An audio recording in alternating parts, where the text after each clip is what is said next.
Welcome inside Conservation Ag Update, brought to you by BioTill Cover Crops and Saddle Butte Ag. I'm your host, Noah Newman. The regenerative farming community continues to honor the life and legacy of Dave Brandt, who passed away May 21st from injuries sustained in a car crash. The Carroll, Ohio native is remembered for the enormous impact he had in the no-till world and beyond, while sharing his wealth of knowledge at countless events across the country. He imported the first known no-till drill into the United States in 1975. It was a Morse seeder from Ireland. I've heard many people call him the godfather of cover crops. Brandt once said, quote, "When I planted my first cover crop, cereal rye, in 1978 to control erosion, I had no idea what the full ramifications of that decision would be," end quote. Fellow no-till legends who knew Dave best share their thoughts on the life and legacy of their friend. He was a big proponent of education.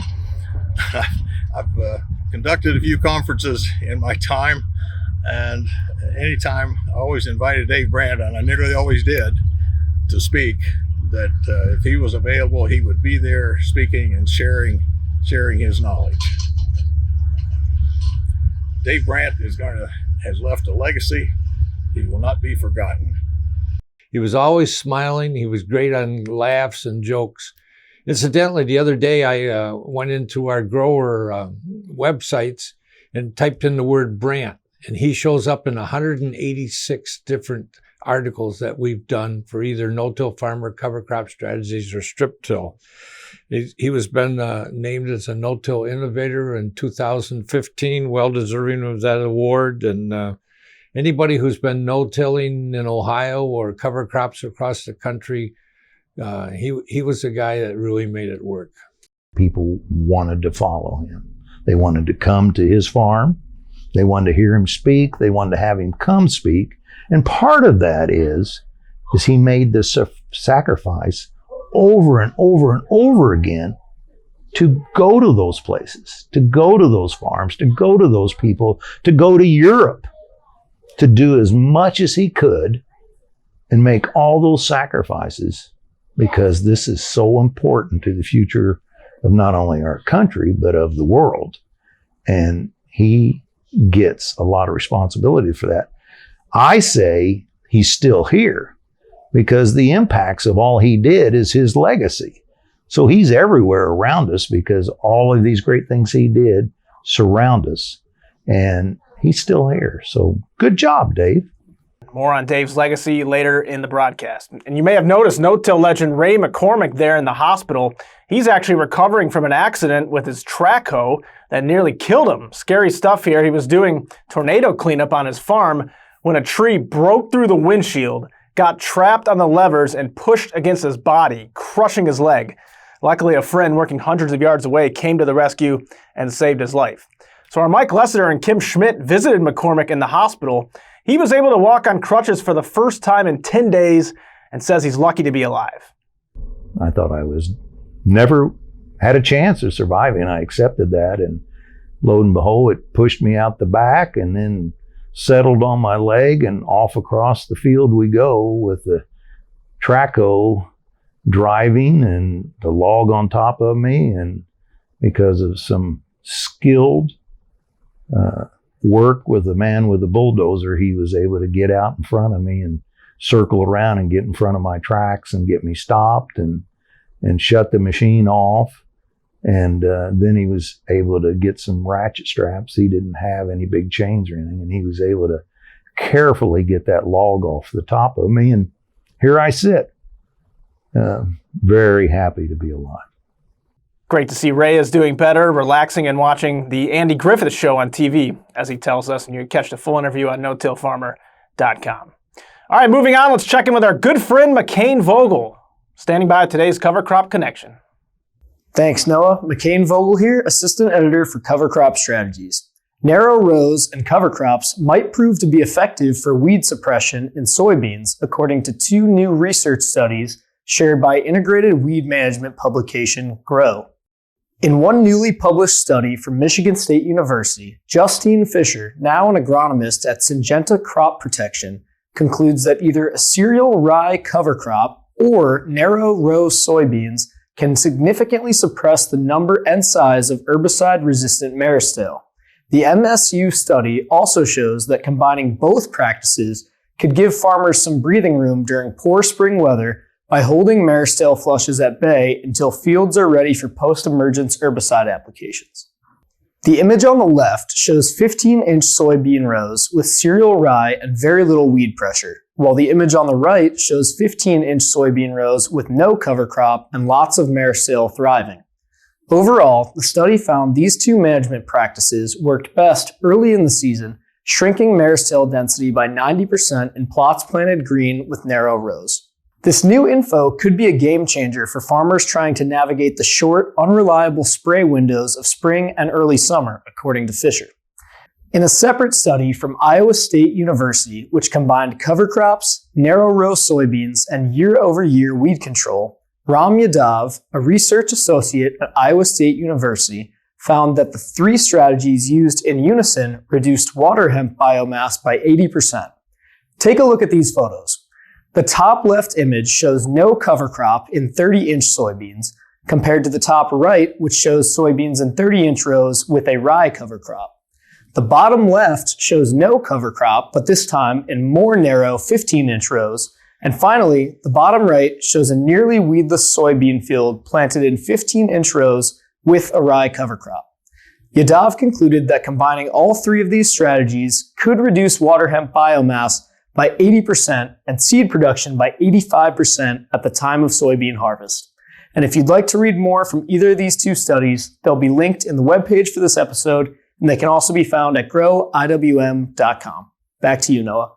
Good stuff. Thank you very much, Mackane. Our farmer feature now takes us to Northwest Ohio, where Dusty Sonnenberg runs a dairy operation. He no-tills soybeans, wheat, alfalfa, and sometimes strip-tills corn. And when he's not running his Tide no-till drill, he is busy traveling across the Buckeye State as a broadcaster for the Ohio Ag Network. He's seen a lot over the past year. Some of his biggest takeaways include the increased use of biologicals, micronutrients, multiple nitrogen applications throughout critical in-uptake periods, and even drones for seeding cover crops.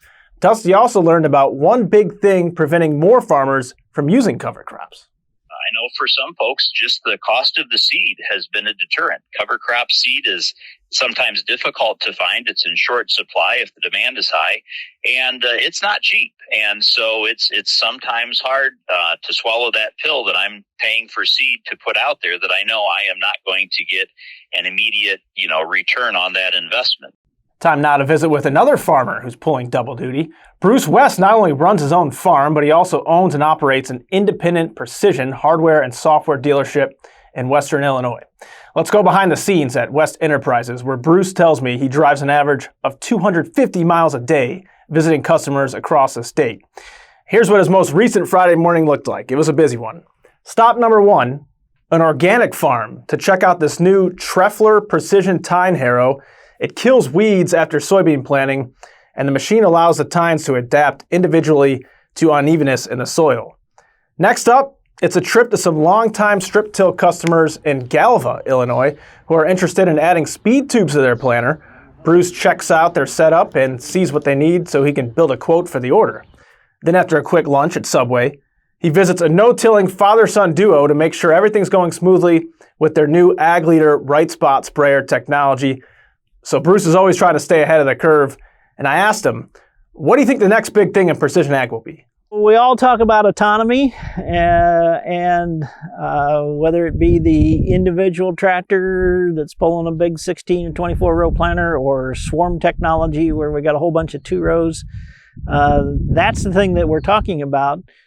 But that's still probably 5 to 10 years away. And so we're looking at some things in the interim. And right now it appears to me that the optical related items are the next kind of big thing. I also feel that kind of mainstream is going to be more of the pulsing sprayer types of products, using PWM technology for nozzles to control droplet size and improve accuracy of coverage. That's going to be more of a mainstream thing here in the next 1, 2, 3 years. Great perspective there from Bruce West. Our pictures of the week now come to us from 26-year-old strip tiller Caleb Traugh, whose summer field day is really taking on a life of its own. Check out these photos from his most recent one. Farmers from all over flocked to the southwest corner of Georgia to check out Caleb's research plots. He says he conducted 200 trials in 2022 alone. Now, the Blakely, Georgia native placed second in the 2021 NCGA corn yield contest with just over 270 bushels per acre in the strip-till category. And that's really amazing because he didn't grow up on a farm or study it in college. And we'll have much more on Caleb's journey in the upcoming issue of Strip-Till Farmer. Got a photo, video, or story idea? We'd love to see it. Shoot me an email, nnewman@lespub.com. That'll wrap things up for Conservation Ag Update. Thanks for tuning in. And as we say goodbye, we want to leave you with some final words from David Brandt. Managing editor Michaela Paulkner sat down with him in February, just a few months before he passed away. I guess to me it's real humbling to have people you work with or your peers acknowledge what you've done. You know, we do a lot of talking, we do a lot of field days, and my point of call is to get the people we're working with or the producers to think outside the norm. You don't have to be hard up to change, you know. You just have to be able to adapt to what you're trying to do. But I just like to talk and plant the seed, and then when people call, you like to help. I mean, I want to help them. I shouldn't even be here. I mean, I should be home trying to help the grandkids get things done. But I'm so excited about trying to help people that I'll spend a lot of time away from home. It's a lot easier now with 2 grandsons on the farm to get away. It was fun when I had a mate to go with me, but it's not as much fun as it used to be that way, you know, because it's always fun to have somebody navigate you and you holler at them because they made the wrong turn.